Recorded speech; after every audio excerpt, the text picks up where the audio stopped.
ఆయన పార్టీకి చెందిన నాయకుల కుటుంబ సభ్యులు వాళ్ళని నమ్మట్ల.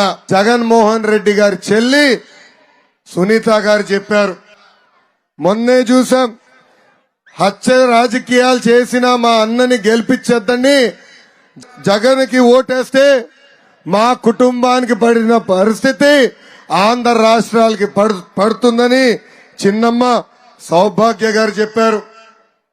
నిన్నగాక మొన్న మా అన్న ఒక ఊసరవల్లి లాంటి వ్యక్తి, ఆయన చెప్పే మాటలు నమ్మద్దని సొంత చెల్లి వైఎస్ షర్మిల గారు కూడా చెప్పారు.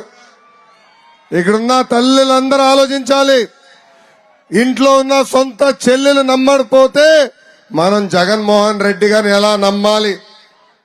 ఎక్కడ హత్యలు జరుగుతాయని వైఎస్ విజయలక్ష్మి గారు కూడా అమెరికాకి వెళ్ళిపోయే పరిస్థితి.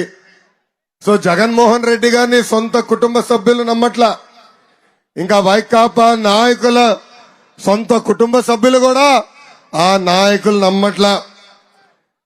అంబటి రాంబాబు గారు ఒక నీచుడు, దుర్మార్గుడని ఆయన సొంత అల్లుడు చెప్పే పరిస్థితి. ఇంకొక పక్కన సొంత కొడుక్కి న్యాయం చేయలేదని ముత్యాల నాయుడు వాళ్ళ కొడుకు ముత్యాల నాయుడునే నాకే న్యాయం చేయలేదు, ఇంకా ప్రజలకు ఏం న్యాయం చేస్తారని చెప్పే పరిస్థితి.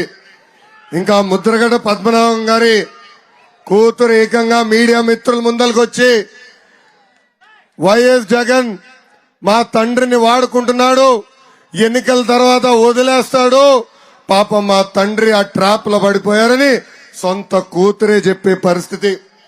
ఇంకా పక్క జిల్లా శ్రీకాకుళంలో ఒక వ్యక్తి ఉన్నాడు, దువ్వాడ శ్రీను. ఆ దువ్వాడ శ్రీను సొంత భార్య వాణి గారు రోడ్డెక్కి మా భర్తకి ఓటేయద్దు, మా భర్తని ఓడించండి అని ప్రజలు చెప్పే పరిస్థితి. అంటే వైకాపా పార్టీ నాయకుల సొంత కుటుంబ సభ్యులే నమ్మట్లేదు. ఈ వీడియో మీకు నచ్చినట్లయితే please share, like and subscribe R24 Telugu.